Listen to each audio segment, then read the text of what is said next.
Hello, welcome or welcome back. Zoya, podcast producer here. This week we are bringing you something special. Last month we hosted our most popular webinar yet, sponsored by Fathom, on knowing your flood models. Leading up to our event, Exponential Risk London 25, we're spotlighting some of the conversations we've had in the catastrophe modelling community. This week we're talking about the complexities and challenges involved in flood catastrophe modelling, including the various impacts of geography, frequency and severity, and discussing how different models might be used for different use cases. If you haven't already heard, Exponential Risk London is a new 2-day conference hosted by Instech, dedicated to addressing the evolving needs of the global catastrophe and climate modelling community. Joining Matthew is Oliver Wing, Chief Scientific Officer at Fathom, Caroline Fox, who is a Senior Catastrophe Management Professional at Guy Carpenter, Stefan Wunderlich, Chief Product Officer at Swiss Re Corporate Solutions, and Tom Philp, CEO of Maximum Information. This is your panel and I hope you enjoy.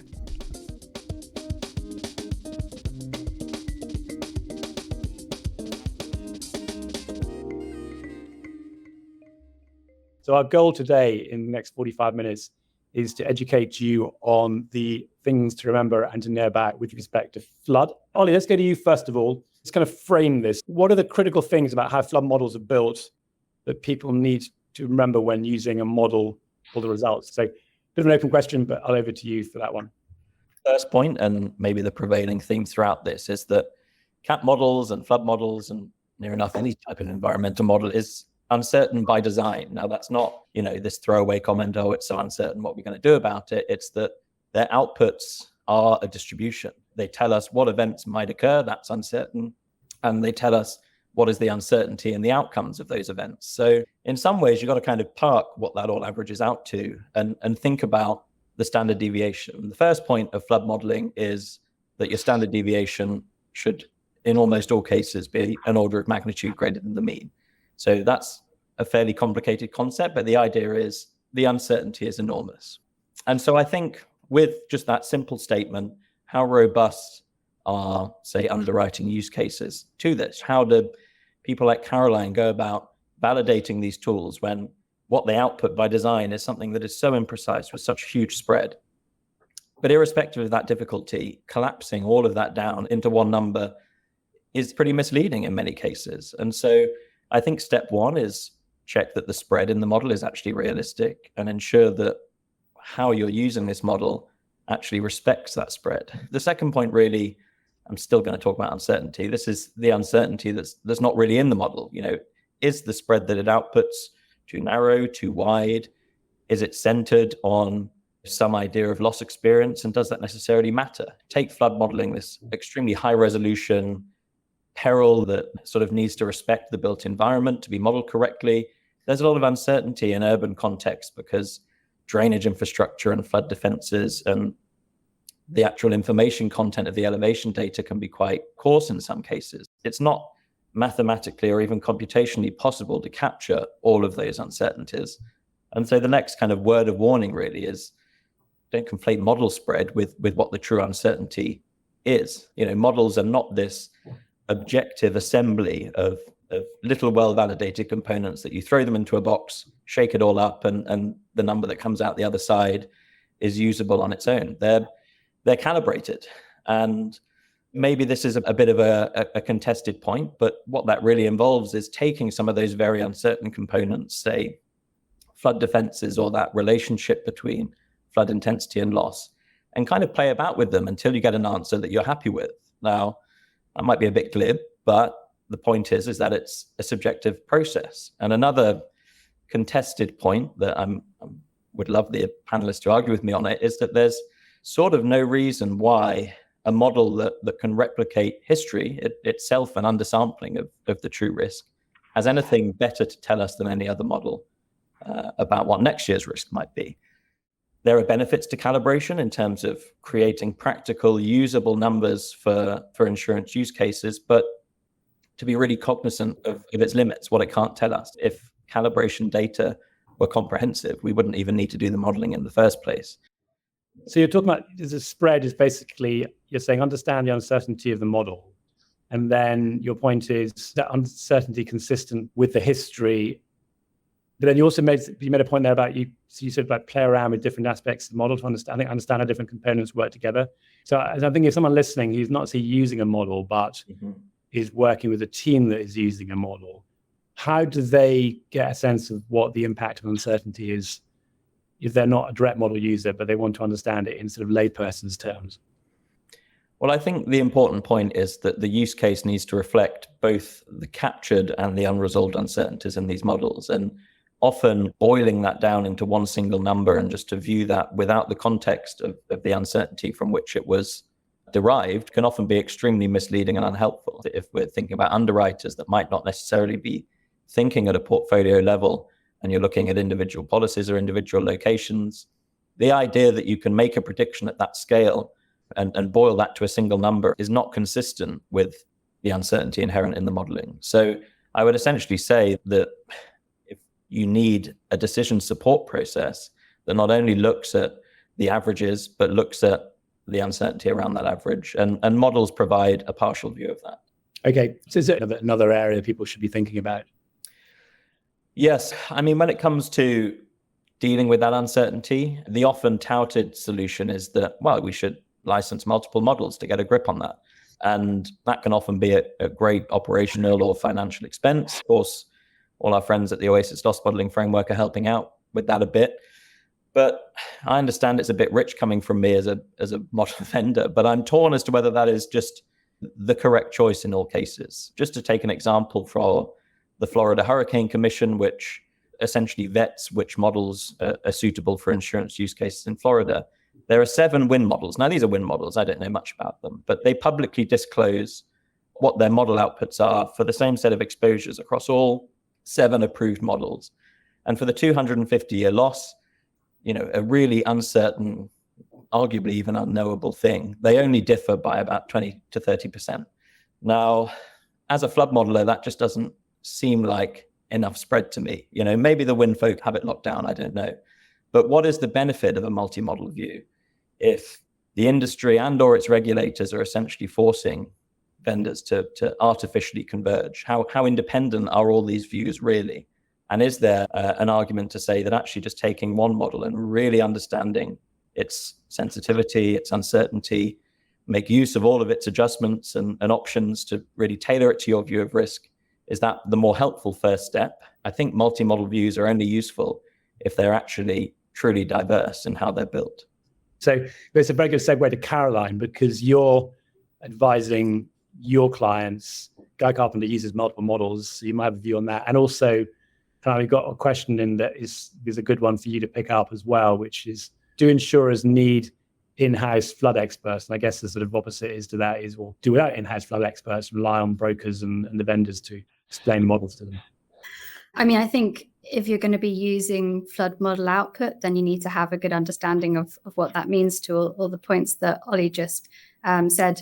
But, not everyone has unlimited resource and time to be able to drill into the models in the kind of depth that's sometimes needed. And I guess that's where, as a broker, we feel like we can support our clients doing a lot of that heavy lifting and then refining that into a view of risk that can be used. And that is one of the goals of the extensive validation work that we do with some of these models. Yeah, we'll agree with lots of things Ollie said. And there is a lot of divergence in model results between the different vendor models for flood. And I think one thing that's sometimes overlooked about that is that it's not always even just the kind of core model components, like the flood maps and the event sets, some of these things that vendors spend a lot of time developing that are necessarily using even the kind of cause of some of that divergence. Equally important often are some of the methodologies that are used to combine them. And in some of the recent work that we've done, we've seen examples of this, and I have a couple I just wanted to talk about. One of them is hazard lookup, so working out what the flood depth should be at an individual location. So if you have a coordinate location, assuming that you have good geocoding, which can't always be assumed, then do you just take the flood depth from that flood footprint for that location? But there's also other approaches. You might want to consider a larger area around that point to give a better representation of building footprint and the potential spread of hazard across that. So you need to think about how you might want to define that. And then going one step further, even when you have that type of area defined, what metric do you want to use to summarize the hazard across that area? And something as simple as, whether you choose to take the mean or the median can actually be quite material. If you have an area where there's only a small portion flooded, your median would be 0 and your mean would be some positive number. And if you get cases like that happening a lot, you can see how it's quite easy for results to start diverging from what seems like a sort of relatively small, potentially inconsequential modeling choice. It can have a big impact. And the other one I think that sometimes I still find surprising is the difference in defense implementation approaches between different vendor models that we look at. If you think about a case like the UK, all vendors start with essentially the same kind of data from national agencies. You've got information around where defences are and the standard of protection that they provide. But when you look at how that's actually implemented in models, you get big differences, whether it's about assumptions that are taken where there isn't information available, or it's actually how you're modelling defence overtopping or breach and uncertainty around standards of protection. All of these things, they seem like you're getting into the weeds and it's these nitty-gritty details, but sometimes they can actually really matter. Being able to understand some of these drivers of uncertainty within models, I think, is really important. And where are we in terms of the ability of the model providers to provide that kind of information?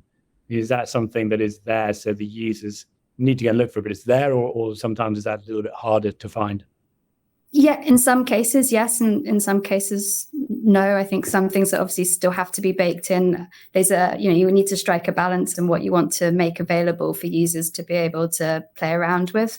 There kind of are more and more dials that as a user you're able to go and investigate now, and it seems like vendors are putting a bit more onus on users to take ownership of that. And I think that can be really valuable. I know we've had lots of really good conversations with model vendors from looking into some of these things. But again, it comes down to whether you actually have some of the resource to drill into that depth. And in the end, you want to have a view that you can trust in.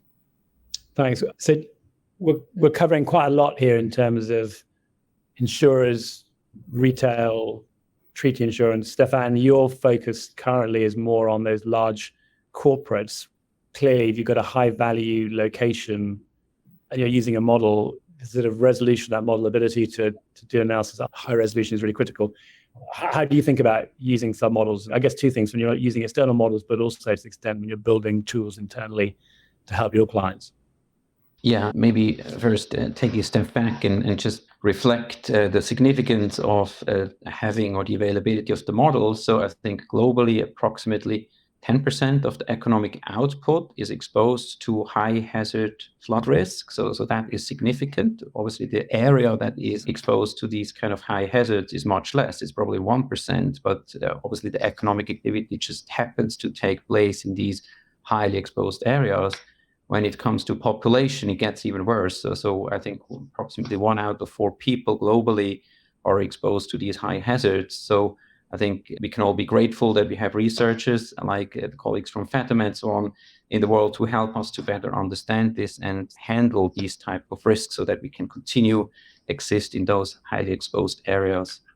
Now, when it comes to industrial risk assessment, and have a bit two hearts in my chest. So one will be an underwriter and one will be of a risk manager. I think what they truly have in common, eventually they want to understand the risk and how to deal with it and prepare for it.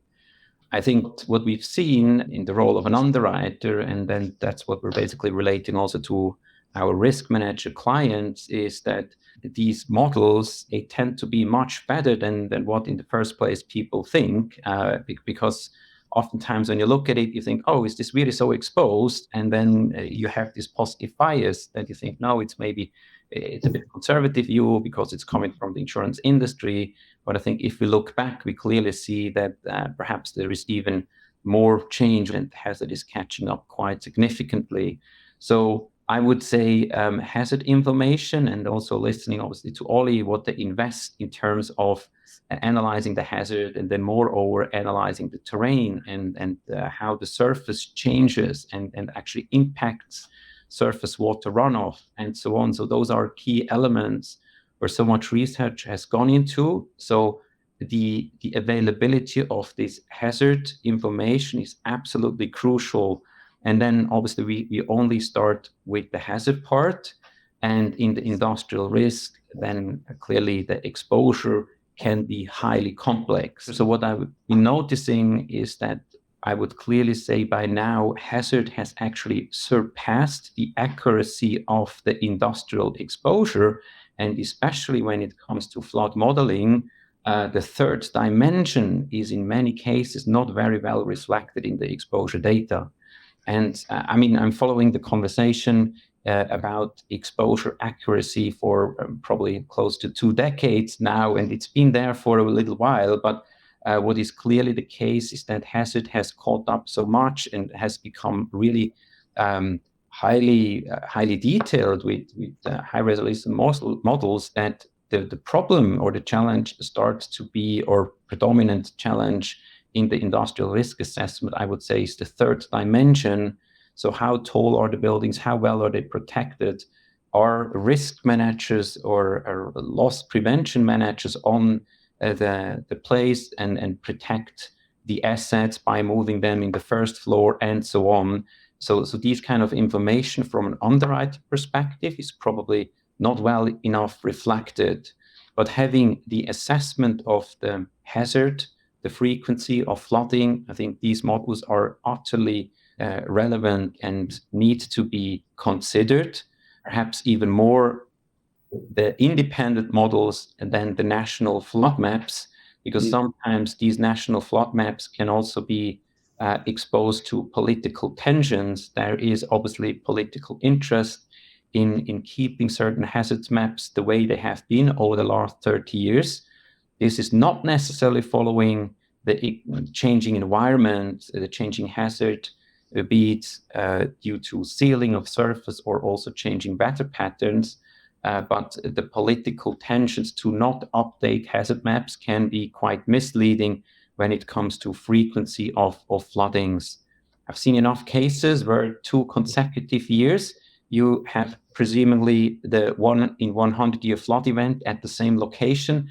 It just doesn't make a lot of sense. So there must be something that we missed or is missed in these hazard zones.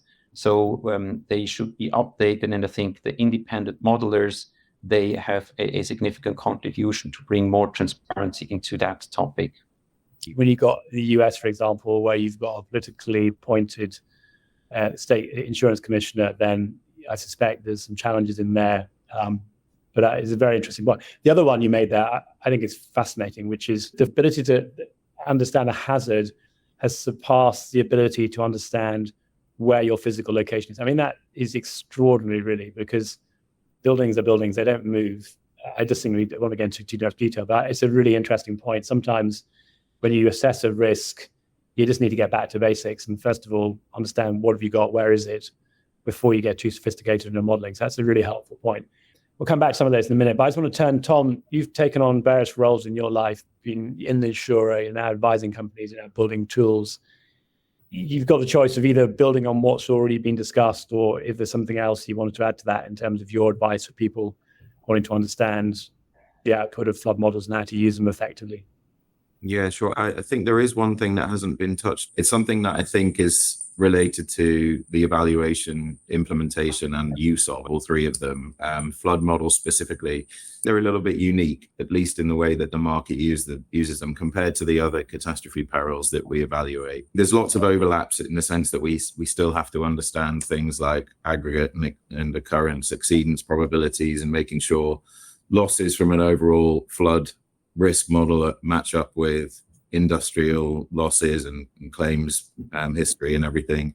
But one of the things that makes it quite unique is that flood models very directly tend to inform a lot of underwriting decisions. And there's a lot of direct output that goes directly from the models. Obviously, Caroline mentioned the hazard lookups, but multiple other ways feed directly into underwriting teams. And so when you come at a flood model evaluation and then an implementation, you have to be very careful about who you're looking at the model for and then how you're going to set up your evaluation. So there's a few different things I think users really need to be careful of. If you're looking at it from an aggregation perspective, you really need to come at it from what do the footprints look like in the model? You know, are the footprints appropriate for fluvial risk, for pluvial risk, for coastal risk? Do the methods that are underlying these, are they coherent with those footprints? And do you think that they'd be predictive?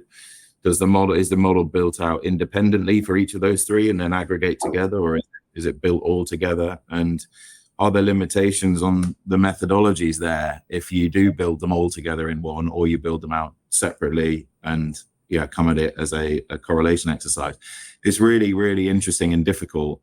It really requires the flood model vendor to be so open and transparent with that, because I think it touches on Ollie's earlier point. There's so many differences you can make in the modeling build here with flood that you can get so many different answers, and a model vendor here with flood that can communicate the level of uncertainty that is attached to some of these decisions is so helpful for certain people, and obviously feeds into then things like, what's your attitude and appetite for volatility, and are there places where volatility is lower than others, and why? Really, really important. And then that actually is probably a segue to the other aspect of this. So if we move away from the aggregation piece and the more traditional evaluation side, and we think about the use and evaluation of models for underwriting risk selection, there's so many questions there that are slightly different from the traditional eval process. So basically, I think you start off with quite high-level qualitative questions, right? So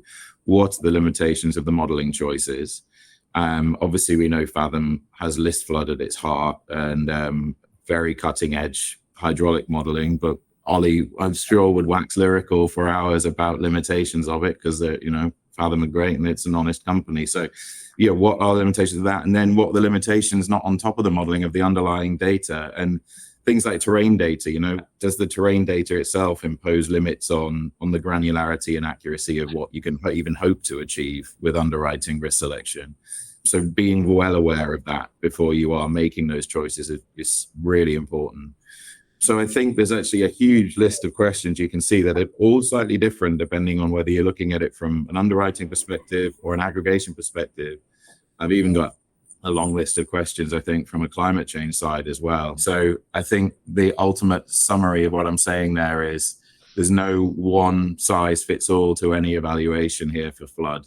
And you've first got to define your use case or your primary use case before you even define the questions you're going to ask about the evaluation. And that is, I think, different from most other perils. I think most other perils, you're actually coming at it from you can idealize a lot of the questions more generally. This peril, I don't think you can. Thanks, Tom, for sort of wrapping it up, because it's particularly important for those listening who are not necessarily running the models and want to go and ask the questions of their teams, which is, there's lots of complexity out there, but ask the questions to define what the use case is, and a little bit of what Stefan was talking about. Have you got some of the fundamental data? Before I move on there, I want to make sure that for those I did promise this, those don't know, they're fluvials from the pluvials.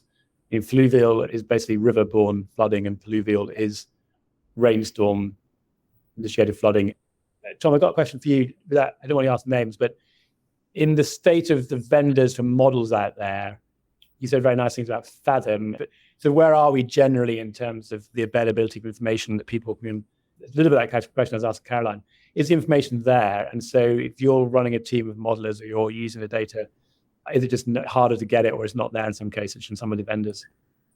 No, actually, for flood, if you're talking about data availability from the flood vendors, I actually think the flood space is amazing. Like, actually, all of the vendors across the flood, I find it must be such a difficult market to compete in as a flood vendor, because actually you've got so many good people that are trying to push this whole space forward.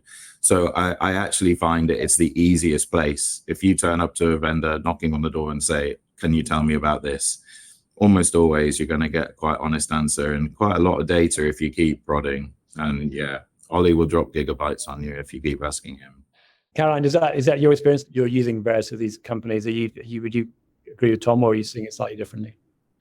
Yeah, I would agree. From lots of the evaluation work that we've done in recent years, we've had really in-depth and really productive conversations with all of the vendors. We don't always agree. Sometimes even vendors have changed their views based on feedback that we've provided.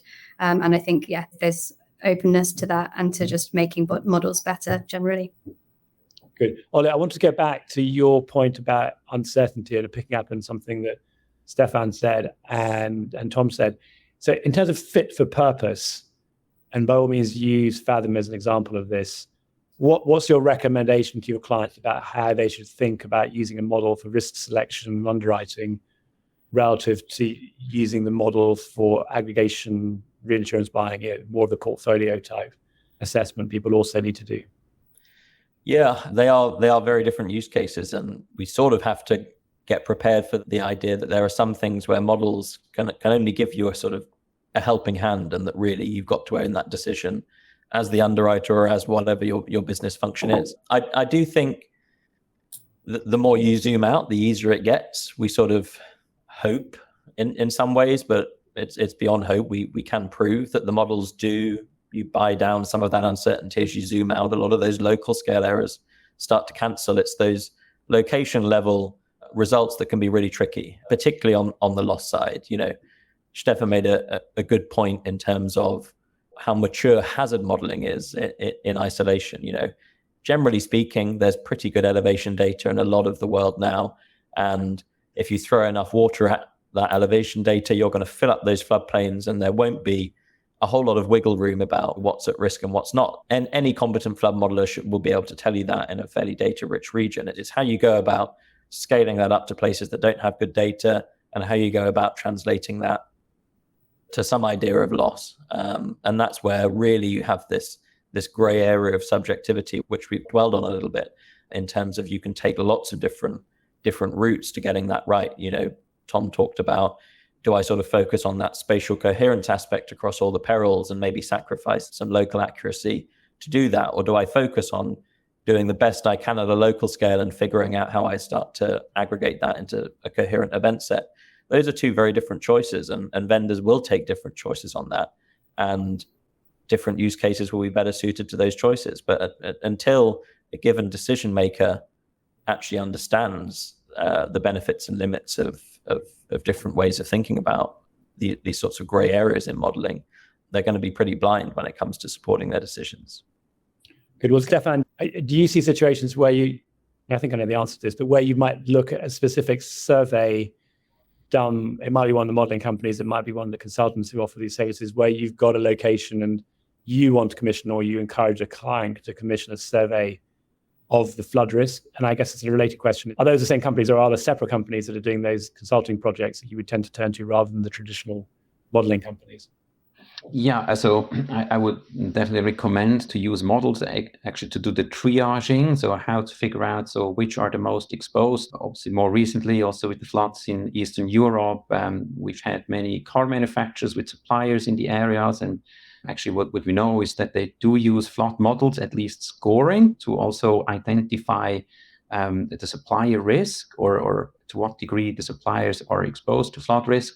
In many cases, they need to do kind of a drill down to figure out how well are they protected, because oftentimes there is protection in place.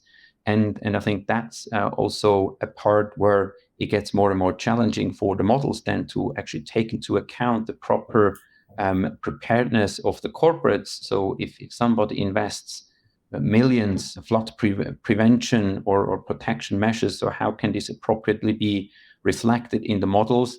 I think that's the moment where it does make sense to actually commission somebody and say, can you please review, so we know how frequent, perhaps how high is the flood depth, and there these models are absolutely crucial to determine that.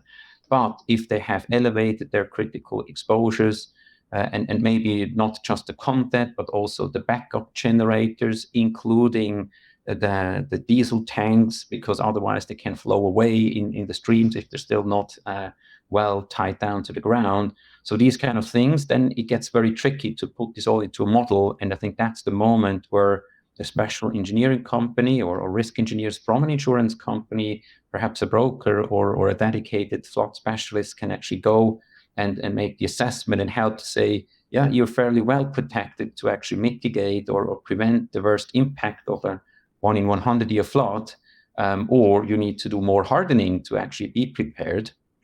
And I think along those lines, so what we've seen, and that's perhaps also a question then to Ollie, is that in recent extreme precipitation event, that the stream velocity has become an increasing loss determining factor. So it's the height or the depth of the water is determined, but then all of a sudden there is this almost tsunami-like feature of this flood hazard, because there is so quickly so much water that the velocity plays an important role in the damageability of the flooding itself. And I think that's another dimension that needs to be considered going forward, similarly to coastal flooding, where we see when in Milton, so the storm surge comes in almost like a tsunami. That's almost a new dimension of a hazard factor that is, I think, only partially reflected in damageability of the flood. Ollie, do you want to say just a few words on that? Just very briefly on that, the velocity of the water. Yeah, I think overall that whole thread is a good point, in that there'll always be a place for these local scale studies, not least so we can validate the large scale models. That's actually entirely separately to the insurance world. As we work with big engineering consultancies to provide that sort of first stab, spatially complete but more uncertain flood hazard information, so that they can then take that and commission more detailed studies that may well consider velocity in a more coherent way, for instance. It's important that we don't try and sell these tools as being able to do everything all at once. There is going to be, hopefully at some point, this meeting in the middle of CAT models and maybe the more detailed engineering grade ones, but we'd be fooling ourselves if we're saying it's now. There are approximations to be made in loss modeling, for instance. It's quite common for vulnerability curves for storm surge to be higher, for instance, than inland flooding, principally because velocities are higher as well as other factors. So you can sort of account for it, I think, in the vulnerability component, but I think we're quite a long way away from being able to integrate, flood force more coherently in CAT models, because where's the data to really drive the differences between a high and low velocity flood and the damages that it causes? All right, so Tom, I've got a question for you, and then I'm just going to ask each of you for your one takeaway before we wrap up. So Tom, you've got a fairly brief answer to this, but validation is really important for models. Calibration and validation, it's certainly for those that aren't the experts. People tend to judge the validity of a model based on the ability to estimate a loss for an event, which you all know is kind of crude instrument. But what's your recommendation to those who are looking at models to how to think about using either real events or just how the model's been built to get that information? It's a really tough one, Matthew, because I think, to the earlier point, until you know the use case, you shouldn't almost just be, okay, the model performs like this. Depending on your use case, the model may perform really well or really poorly. And so it's about taking the event that you have, understanding the uncertainty in it to start fundamentally, trying to avoid the use of the word validation wherever possible and using the word evaluation. The industry still is very focused on, does this model validate well? And yet the models are there because we don't have the data. Thanks. Just want to have one quick takeaway. So keep it punchy. If there's one thing you want people to remember about assessing, and I'm not going to use the word validating, Caroline, what would be your one takeaway for people to think about?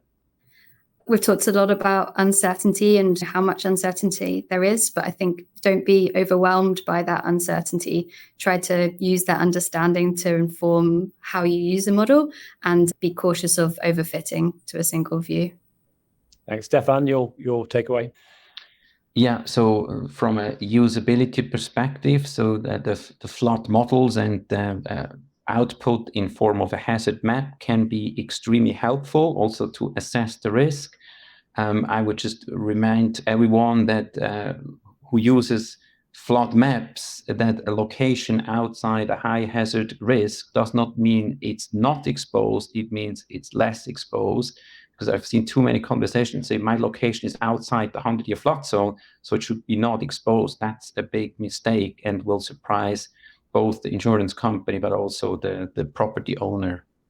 Yeah, thank you. Tom, quick one from you. I think it'll go off what Ollie said earlier. Different vendors will make different choices. None of them are wrong, right? I don't like the quote, George Box, all models are wrong, some are useful. It's a dangerous quote. All models are right because they're doing what the models do. It's just a model. If you think a model's wrong, you've forgotten that it's a model. So think that the models are right and understand why they're right and what they're doing, and you'll use models more appropriately. I love that quote. It should be above every modeler's desk. Ollie, you get the last word. What do you want people to remember about either or both? I'll give you two. models in general and Fathom?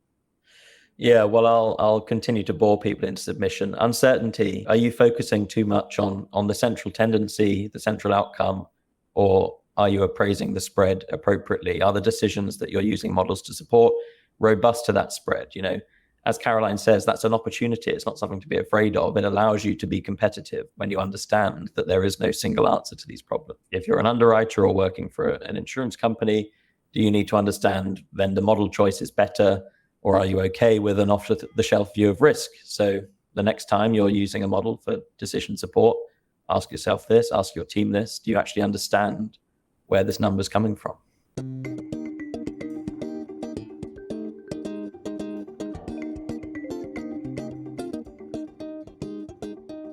Well, if you've made it this far, then I'm pretty sure you found this as interesting as I did.